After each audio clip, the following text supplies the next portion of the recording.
എല്ലാവർക്കും സ്നേഹപൂർണ്ണ ക്ഷമ എന്ന സീരിയലിലെ പുതിയൊരു റിവ്യൂയിലേക്ക് സ്വാഗതം.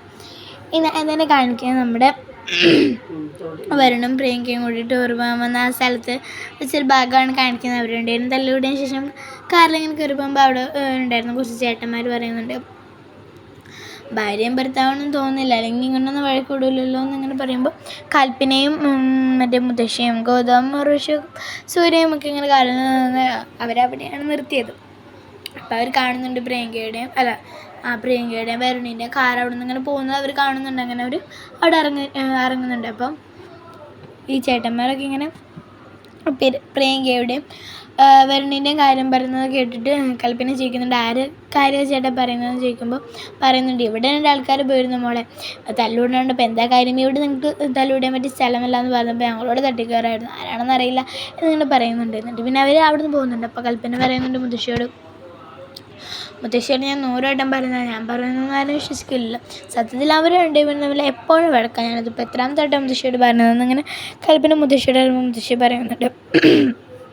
ഇത് നീ എനിക്ക് നേരിട്ട് കാണിച്ചാ, അപ്പം ഞാനിതെല്ലാം നിർത്തി സന്യാസത്തിന് പോകാം കൽപ്പന എന്നിങ്ങനെ മുത്തശ്ശി പറയുന്നുണ്ട്.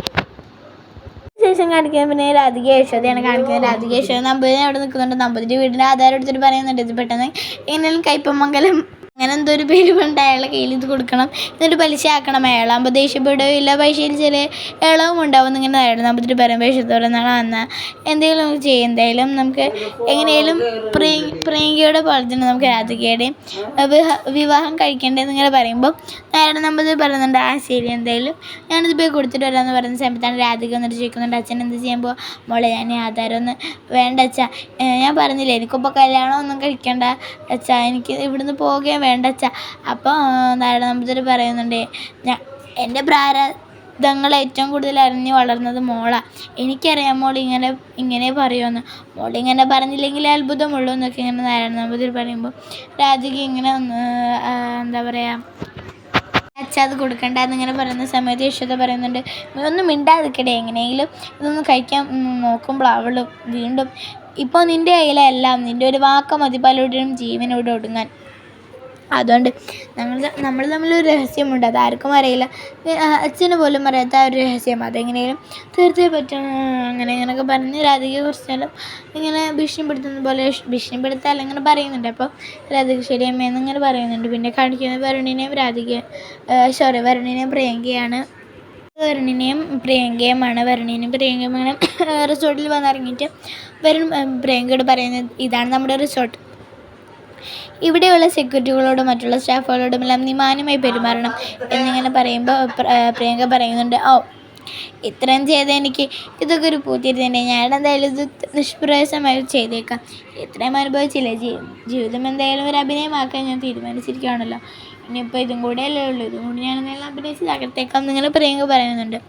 എന്നിട്ട് പിന്നെ അവിടെയുള്ള സ്റ്റാഫുകളോടൊക്കെ പ്രിയങ്ക മാനമായി തന്നെ സംസാരിക്കുന്നുണ്ട്. എന്നിട്ട് ഇങ്ങനെ റൂമിൽ ഒതുപോരണം ചെക്കുന്നുണ്ട്. ഇതിനിപ്പോൾ സെക്യൂരിറ്റിയോട് മാനമായി സംസാരിച്ചല്ലോ, ഞാൻ പറയുമ്പോൾ തന്നെ സംസാരിച്ചല്ലോ, താങ്ക്സ്, അതിന് വല്ല ഉദ്ദേശമുണ്ടോയെന്ന് ചോദിക്കുമ്പോൾ പ്രിയങ്ക പറയുന്നുണ്ട്, ഞാനതിന് പൊട്ടയായിട്ട് സെക്യൂരിറ്റിയോട് പറയണം, ഞാനെന്തായാലും ഒരു നാടകമാക്കാൻ തീരുമാനിച്ചു, അതിന് ആവശ്യമുണ്ടല്ലോ, വരുണിൻ്റെ വരുണിൻ്റെ ആവശ്യങ്ങളും അച്ഛൻ്റെ ഇതും മാറിക്കഴിഞ്ഞാൽ എനിക്ക് പണം ലഭിക്കുമ്പോൾ ഞാൻ പോകും, അതുവരെ ഒരു ഡിമാൻഡ് അത് ഞാൻ പാലിക്കണമല്ലോ, അതിന് മാത്രമായിട്ടാണ് ഞാൻ അവരോട് അങ്ങനെ മാന്യമായി പെരുമാറിയത് ഇങ്ങനെ പ്രിയങ്ക പറയുന്നുണ്ട്. എന്നിട്ട് പിന്നെ പറയുന്നുണ്ട്, നമ്മുടെ ഡിമാൻഡ് എപ്പോഴാണ് കഴിയുക, എനിക്കിനി മതി അങ്ങനെയൊക്കെ പറയുന്നതിന് മുമ്പ് ഇങ്ങനെ രാധിക ആലോചിച്ച് ഇങ്ങനെ ഒരു സ്വപ്നങ്ങളൊക്കെ കണ്ടിങ്ങനെ ചിരിച്ച് ഞങ്ങളൊക്കെ പറഞ്ഞിങ്ങനെ ഇരിക്കുന്നുണ്ട്. അപ്പോഴാണ് പ്രിയങ്ക ഓടി നിന്നിട്ട് വരുണിൻ്റെ ചേട്ടൻ്റെ അടുത്ത് നിന്ന് വരുൺ എന്നിങ്ങനെ വിളിക്കുന്നത്. അപ്പോൾ വരുൺ എന്താണെന്നിങ്ങനെ ചോദിക്കും.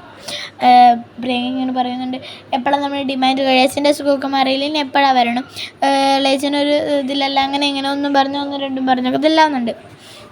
അങ്ങനെ രണ്ടുപേരും തള്ളാവുന്ന സമയത്ത് ഇങ്ങനെ എന്താ പറയുക, ഇടയിൽ പ്രിയങ്ക വരുണിൻ്റെ അച്ഛനെക്കുറിച്ച് പരമേശ്വരനുണ്ടല്ലോ അയാളെക്കുറിച്ച് ചെറിയൊരു മോശമായ പോലത്തൊരു വാക്ക് പറയുമ്പോൾ വരുണിന് ദേഷ്യം വരുന്നുണ്ട്.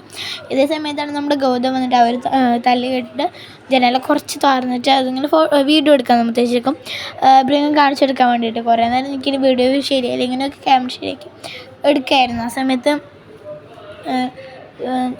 പരമേശ്വരനെ കുറിച്ച് പ്രിയങ്ക മോശമായി സംസാരിച്ചത് കേട്ടിട്ട് വരുണിന് ദേഷ്യം വന്നു. വരുണിന് അത് ഇഷ്ടപ്പെട്ടില്ല, സങ്കടം ദേഷ്യമായി. അപ്പോൾ അവൻ പറഞ്ഞു, ദേ എൻ്റെ അച്ഛനെ കുറിച്ച് എന്തെങ്കിലും പറഞ്ഞാലുണ്ടല്ലോ ഞാൻ കൊന്നോളൂ. ആണോ, എന്നെ ഒന്ന് കൊല്ല് എന്നൊക്കെ പറഞ്ഞിട്ടൊരു കത്തിയെല്ലാം തോടുത്തുണ്ടെന്നിട്ട് പറയുന്നുണ്ട്. എന്നാൽ എന്നെ വാ കൊല്ല്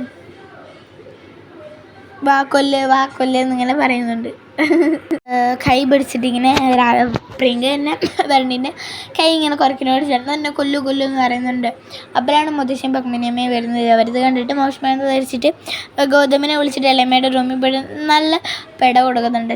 പെടല 2 അടി ഇങ്ങനെ മറ്റേ ഗൗതമിനെ മുഖത്തേക്ക് ഇങ്ങനെ കൊടുക്കുന്നുണ്ട്.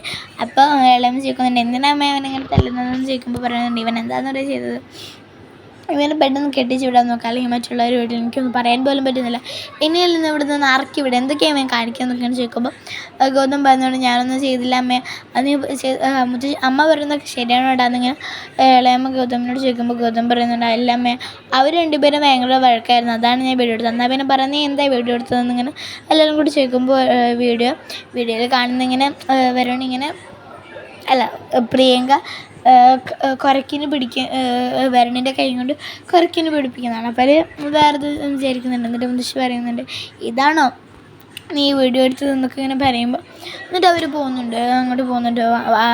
അതിനിടയിൽ പത്മിനി പറയുന്നുണ്ടായിരുന്നു, എന്തിനാ അമ്മ ഈ നാണം കെട്ട പ്രവൃത്തി ചെയ്യുന്നവരോടൊക്കെ ഇങ്ങനെ മിണ്ടാൻ നിൽക്കുന്നത് എന്നിങ്ങനെ പറഞ്ഞിട്ട് അമ്മ നമുക്ക് പോകുമ്പോൾ നമ്മുടെ സമയം കളയണ്ട എന്നിങ്ങനെ പറഞ്ഞിട്ട് അവരങ്ങോട്ട് പോകുന്നുണ്ട്. പിന്നെ അവർ പറയുന്നുണ്ട്, എന്താണ് നിന്നെക്കൊണ്ട് എന്തെങ്കിലും എപ്പോഴെങ്കിലും ചെയ്യാൻ കഴിഞ്ഞിട്ടുണ്ടോ എന്നിങ്ങനെ മറ്റേ ഉർവശി ഗൗതമിനോട് ചോദിക്കുമ്പോൾ ഗൗതം പറയുന്നുണ്ട്, അമ്മയെ കറക്റ്റ് വേയിൽ വന്നതായിരുന്നു, എന്താണെന്നറിയില്ല, എൻ്റെ കൈ വിട്ടിപ്പോയി.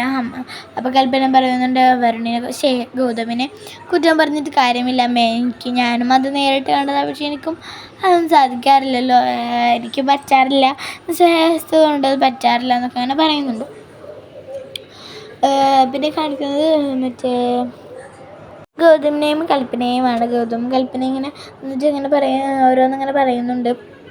അതിൽ ഗൗതം പറയുന്നുണ്ട്, എപ്പോഴാണ് അതിനൊക്കെ അവസാനം, അവളൊരു നമ്പൂതിരിയുടെ മോളായതുകൊണ്ടാണ് അവൾക്ക് ഇത്രയും ഭാഗ്യം, ഇത്രയൊക്കെ ചെയ്യാൻ അവളുടെ കൂടെ നിൽക്കുന്നത് ഈ ഭാഗ്യം കൊണ്ടാണോ എന്നൊക്കെ ഇങ്ങനെ ചോദിക്കുമ്പോൾ പറയുന്നുണ്ട്, ദൈവത്തിൻ്റെ വേറെ പണിയൊന്നുമില്ല, അവളെ കൂടെ നിൽക്കുന്നത് പോയ ഗൗതം എന്നിങ്ങനെ പറഞ്ഞിട്ട് പിന്നെ അവരിങ്ങനെ എന്താ പറയുക, നാളത്തെ സൂര്യൻ അസ്തമിക്കുമല്ലോ എന്നിങ്ങനെ ചോദിക്കുമ്പോൾ പറയുന്നുണ്ട്, സൂര്യൻ മേളിലത്തെ സൂര്യനല്ല, അവിടെ മറ്റേ കണിമംഗലം വീട്ടിലത്തെ കയ്യും കാലും ഒടിഞ്ഞിരിക്കുന്ന ആ സൂര്യൻ നാളെ തൊട്ട് അസ്തമിക്കുമല്ലോ, നാളെ അവനെ നമ്മൾ തീർക്കുമല്ലോ എന്നിട്ട് അവനൊക്കെ ഇങ്ങനെ പറഞ്ഞിട്ട് കൽപ്പന പോകാൻ നിൽക്കുമ്പോൾ ഗൗതം കൽപ്പനയുടെ കൈ പിടിച്ച് വിളിക്കുമ്പോൾ കൽപ്പന പറയുന്നുണ്ട്, വേണ്ട, ഇനി ആ സൂര്യൻ അസ്തമിച്ചിട്ട് ആവാൻ വരണത് കഴിഞ്ഞാൽ പിന്നെ നിൻ്റെ കൂടെ തന്നെ എപ്പോഴും ഉണ്ടാവും. സത്യത്തിൽ ഇതിലല്ലല്ലോ നമ്മൾ ചെയ്യുന്നത്, സത്യത്തിൽ നമ്മുടെ പ്രിയങ്കയും വരുണിനെയും വേർപിരിച്ചിട്ട് വേണമല്ലോ നമ്മുടെ കാര്യങ്ങളെല്ലാം ചെയ്യാമെന്നൊക്കെ ഇങ്ങനെ പറഞ്ഞ് ഒരു ഭാഗത്തിലാണ് സ്നേഹപൂർവ്വം ക്ഷാമന സീരിയലിൽ പുതിയൊരു റിവ്യൂടെ അവസാനിക്കുന്നത്.